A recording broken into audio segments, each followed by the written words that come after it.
Welcome to the Mother Daughter Ish podcast. It's your mama's favorite podcast. And the podcast your daughter always wanted. This is Miss Dawn. And Angelique. From the 713. Houston, y'all.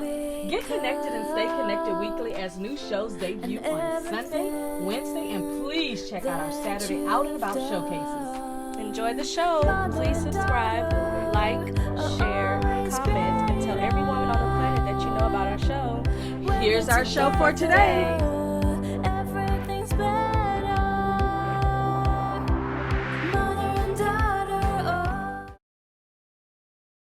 Hey, mothers and daughters, I told you that I was going to tell you about how a hobby can really make you rich.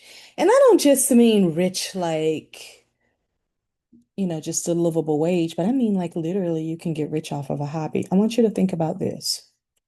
Let's say you have a hobby of dressing dolls. I'm just going to make that up because that was something I used to love to do when I was a kid, dress dolls, Barbies specifically. But let's say you have a hobby of dressing dolls. Imagine what you can do for those doll makers. Imagine what you can do for doll lovers. Imagine what you could do for doll museums. Imagine what you can do for any type of staged events where they present dolls. You probably don't think that that may be a big industry, but it really can be a big industry. So I've had people to come to me and say, "Hey, I really want you to help me with my business, help me to develop something." The first thing I'll say is, "Well, what is it that you want to do?" And I would say maybe 40% of the time they'll say, "I don't know. I was thinking maybe you could tell me what I could do." Well, actually, I can't tell you what to do. I have to get to know you to find out what do you even like to do. So you'll run into individuals who maybe, let's just say they do hair in their home because they don't want to go out into a salon. They don't want to leave their home. Maybe they have a bunch of kids running around or something, but it's more comfortable for them to just create a space in their home that they live in or an apartment or whatever and just earn their money from home. So some people will say, "Well, I do hair from home," but they don't look at it as a full scale business. But then they tell me, "But yeah, I've been braiding hair since I was 4 years old.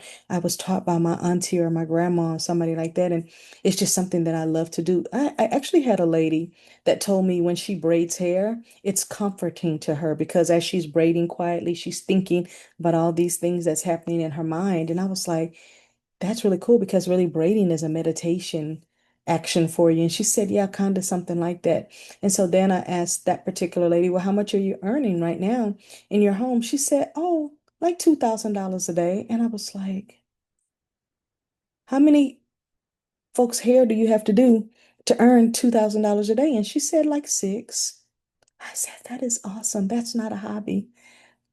That's a earning, a living. That's living, That's not just a hobby. You're not doing it for free." But she said she did do it for free for a long time. It's the same with me. When I started doing specific things in business way, way, way back in the 90s, I would do them for free, just like even speaking engagements. I would do them for free because I was building up my clientele. I was building up, who I'd done business with. I was building up, courage and confidence. And I've never been a person that's been afraid to stand on the stage, but it was more of how many people are going to be out in the audience. So I've gone from, at times only speaking to 10 people to I think the most amount of people I've spoken to right now is 5,000 people when I did the City of Houston's administrative day and they had 5,000 people. But now it doesn't matter if it's 5,000 or 20,000. I'll get on the stage, do what I need to do, and I move on from there. But I want you to just sit back and think about, what is that hobby that I'm doing? Am I baking cakes? Hmm. Am I repairing shoes? Hmm. Am I writing papers for individuals that maybe need to get a boost in their grades in school? Am I helping them with that? Hmm. Am I washing cars for free as a hobby to maybe the people in the neighborhood or at the senior home or whatever? Hmm.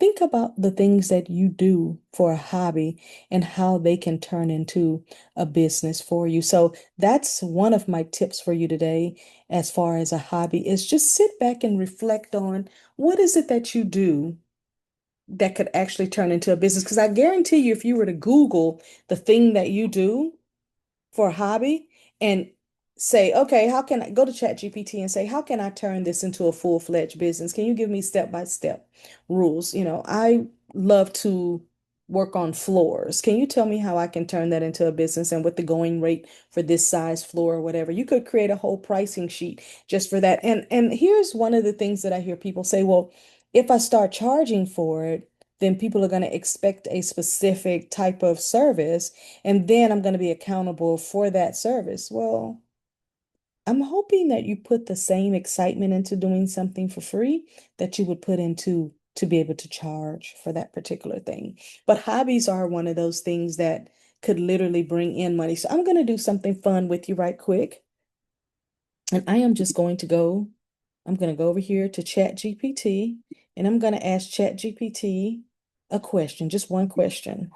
What are the I could share my screen with you. Let's make it real fun. Okay. Share my screen, share my screen. Okay. So, what are the top 10 hobbies one could be paid for today? That is also sustainable. Don't laugh at me if I don't spell it right. Sustainable in the long. Okay. So, by the way, I'm on a free version of ChatGPT. I don't have a paid version or anything. I use it for a lot of research and asking a lot of questions. Me and ChatGPT have become real good friends, but I'm going to show you what it's going to say. It says, here are the top 10 hobbies that people can get paid to do. Writing, such as blogging, copywriting, content creation. If you like writing, especially if you love making up stories, listen, I have started listening to a thing called lore stories, Lore stories. The first time I think I was introduced to lore was in 2016 at a podcast event.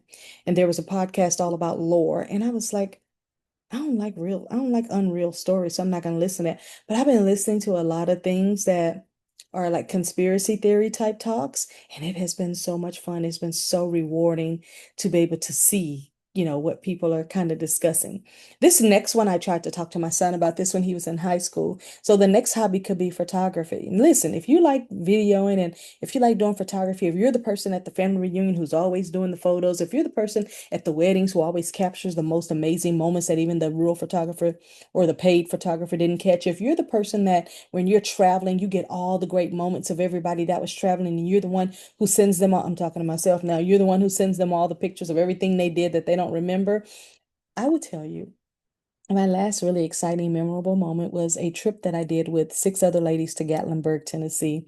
And we ran across this course walk type thing that was really scary. And one of the ladies was just completely freaked out about it because literally you're walking on air with these little blocks and you have to get from point A to point B. And she was so afraid to do it that she shivered and shook and cried. And I mean, it really nerved her up. And when she was done, she still cried for a few minutes.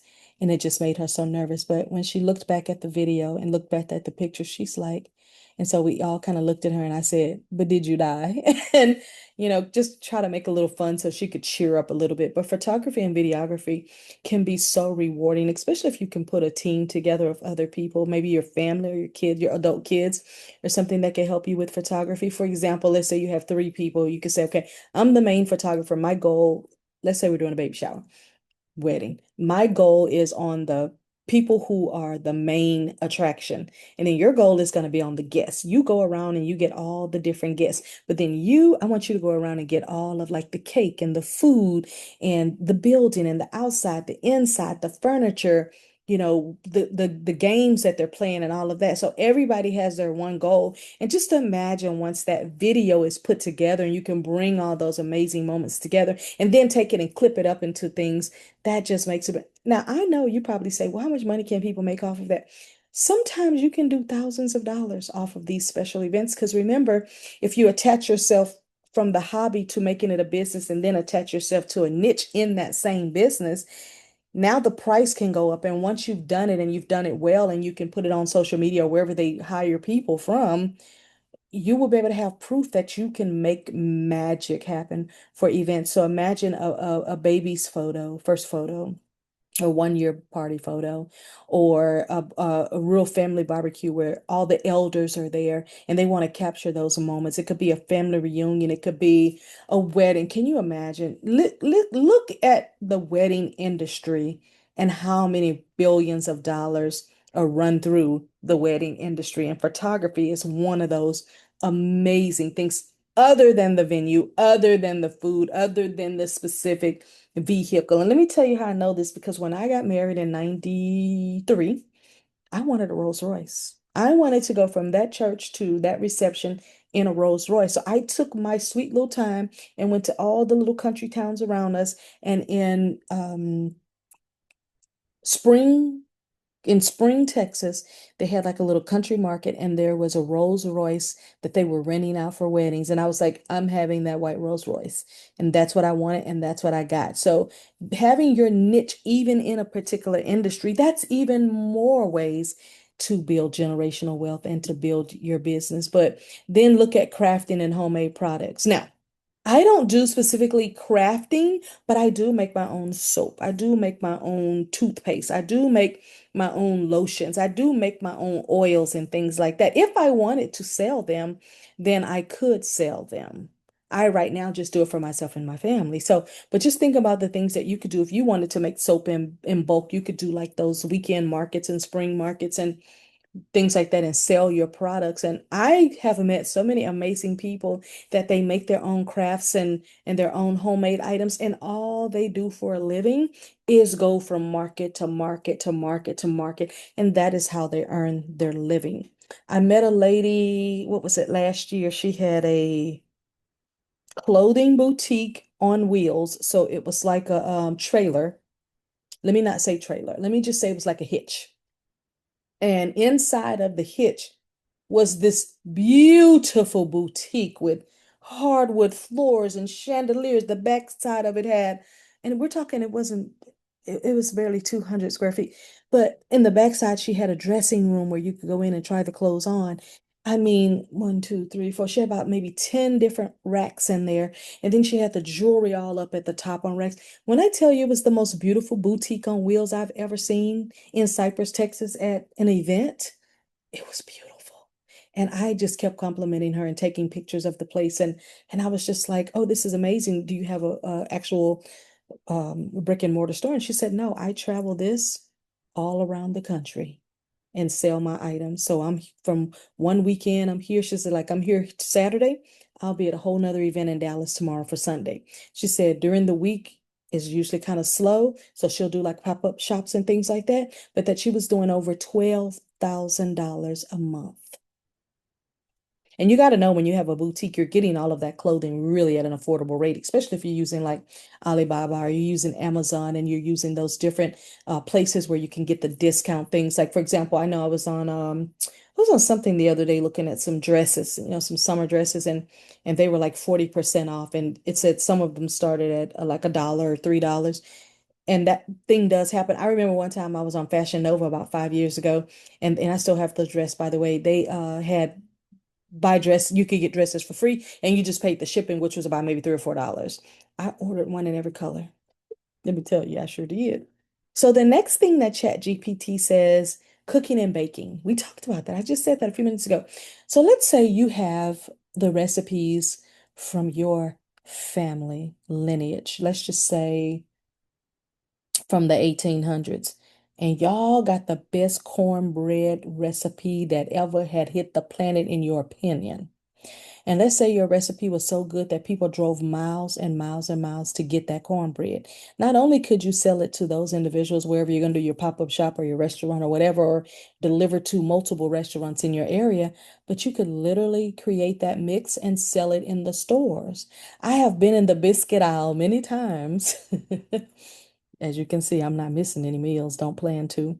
I've been in the biscuit aisle many times and have picked up biscuits that were made from somebody's family from Chicago, or somebody's family from Louisiana, or some popular chef that's on, like, the cooking channels or something like that. So think about those things that you could turn into a hobby. And I think the niche of that is being able to say, this is Grandma Gertrude's recipe from 1846 that's been carried down, into 2025. And I think that would be the absolute selling point on that particular one. So number five is going to be gardening and urban farming.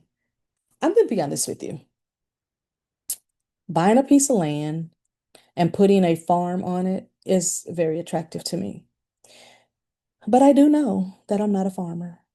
I know that I know nothing about growing. I know nothing about having a green thumb. I know nothing about anything other than probably I could go online and figure out how to build up the ground and, depending on how I want to make the crates and if I want to grow on top or on bottom of the soil, me probably be bottom.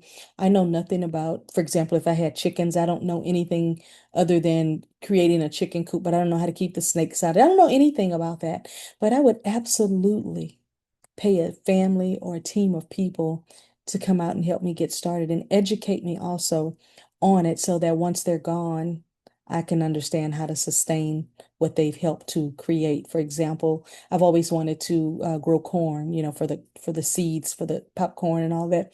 Always thought about cucumbers, always thought about um, spinach and greens and things like that, carrots, things that people can use, especially in the winter time, all those different type of vegetables. So then the next one is going to be fitness and wellness coach. Now, if you pay any little bit of attention to Instagram, there are so many commercials on there with fitness people that have partnered with, for example, water companies. So one of my favorite waters is the one in the blue bottle called, it's my second favorite, Saratoga. My number one is Mountain Valley spring water, but Saratoga is my second one. When I couldn't get Mountain Valley spring water from Sprouts for like 60 days, I went ahead and started buying Saratoga. Then Mountain Valley came back, but the bottle was changed. I didn't like that because I felt like that was weird that the bottle had changed. Not the name, but the substance of the bottle changed. With then my brain said, now the water tastes different. So anyway, I just had to say that.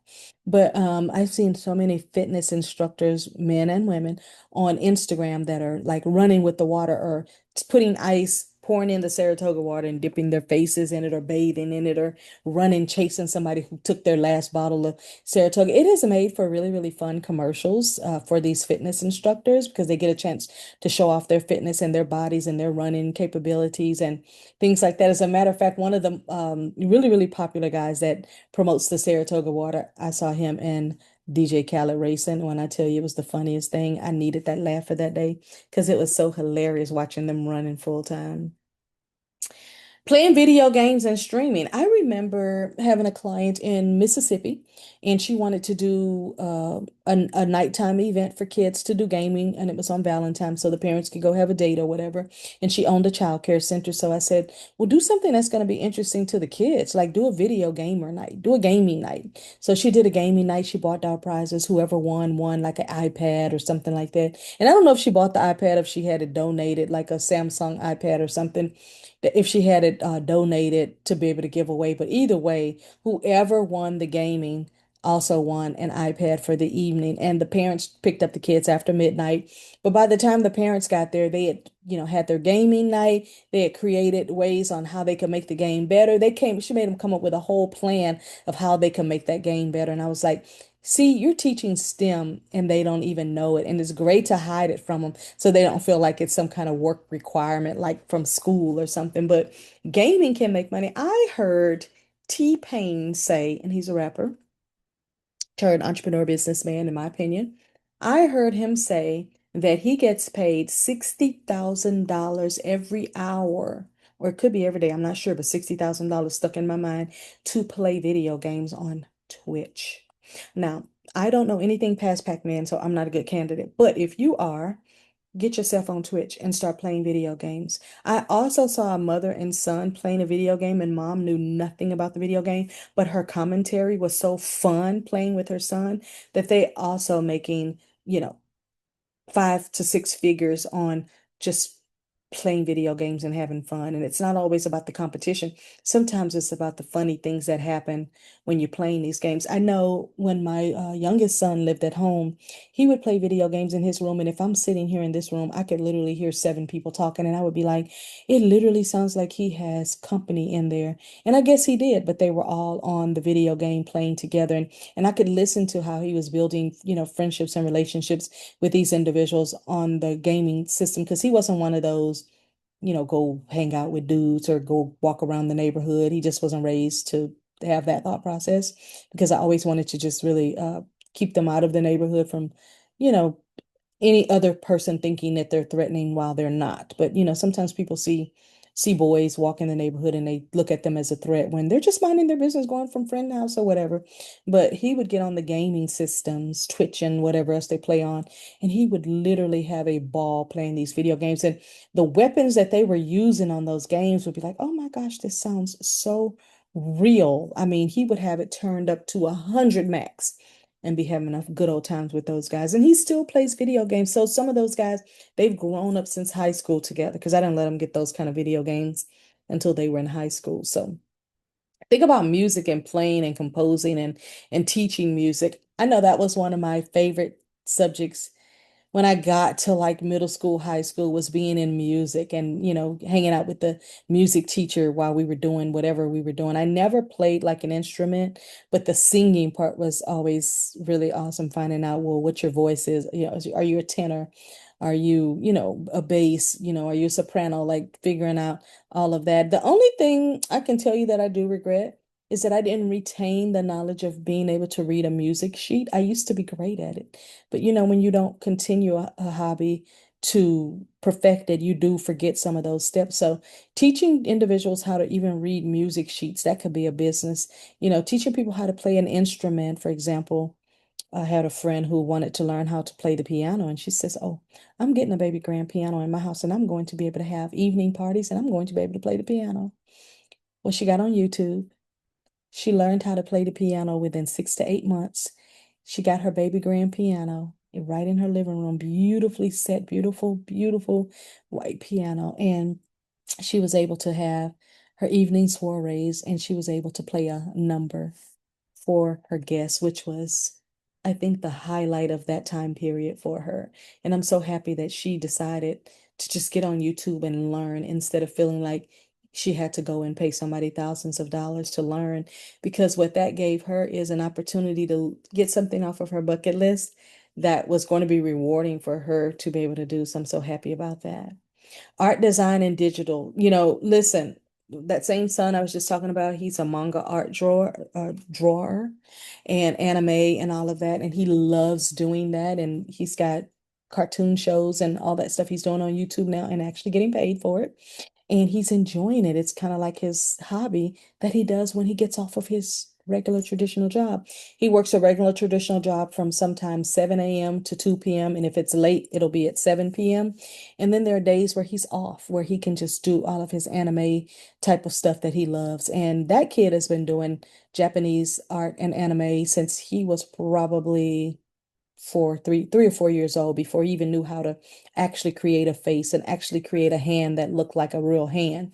So all of that is pretty exciting. But again, it all started out as a hobby as a kid. And by the time he was in elementary school, he started taking it serious. And his friends would ask him to draw things for them. And people on the internet would ask him to create something for them for like a birthday or a special gift, like draw my girlfriend and I'll pay you $200. And he's drawn so many people's girlfriends for them to give them a gift and blow it up and put it in a frame. And I know now we can do all of those things on all of the different apps, but he still has people that will ask him to use his creative brain to make things come true that they want. And then the last thing ChatGPT gave us was teaching and tutoring. Let me tell you something. That teaching and tutoring can be for children or it can be for adults. I have contracts where I'm training children and adults. I'm talking and speaking and presenting for children and adults. I'm talking and speaking and training for administrative professionals and nurses and doctors and all kinds of things, depending on what topics that I have and what certification I can present. So just thinking about this, and look, I want to run these down before I let you go: pet care, grooming, training, and pet sitting and walking pets, language learning and translation, big, big, big, big, big, especially in the independent school districts, podcasting, hello, podcasting, audio storytelling. You can get paid to do this. Fashion and thrift flipping. All that means is you go to a thrift store, you find an Hermes purse for $30, you sell it online if it's valued at 3,000. I had a partner who worked with me and she did that. She found a beautiful army green Hermes, I don't know because I'm not a fashion girl, Hermes purse. She bought it for $30 and flipped it for $3,500. This was probably 15 years ago when everybody cared. So DIY home improvement content. So there are so many things that you can get involved in. And I wanted to show you that for one specific reason, because I want you to seriously just take me serious this moment and think about that hobby that you love doing when you're in your quiet time space. Even if that means meditating, you can teach classes on meditating, even online. They can have a subscription or membership program where you can do meditation.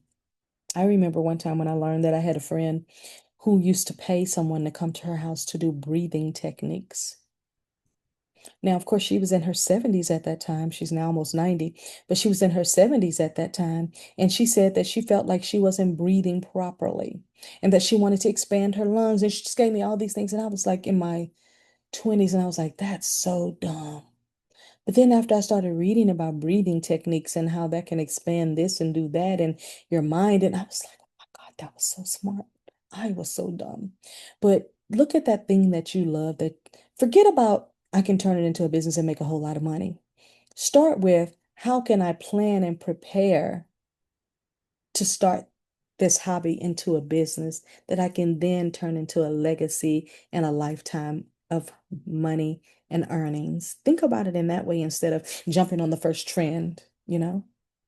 Like a lot of people jump on trends and then in a year when that trend is no more good, they're now in that cycle of looking for something, in that cycle of, reinventing, and recreating when you could reinvent yourself once and expand from there. So that's our message today about how hobbies can be turned into legacy building for your finances. That's my show for today. I'll see you next time. Bye. Let's talk about it. I gotta admit, proud of who You said exhale? you become. Oh my God, this looks like rubbing alcohol. And everything that you've done. Mother and daughter are always greater when they're together. Everything's better. Mother and daughter, oh, they're the greatest duo. Mother and daughter, oh, they're the greatest duo.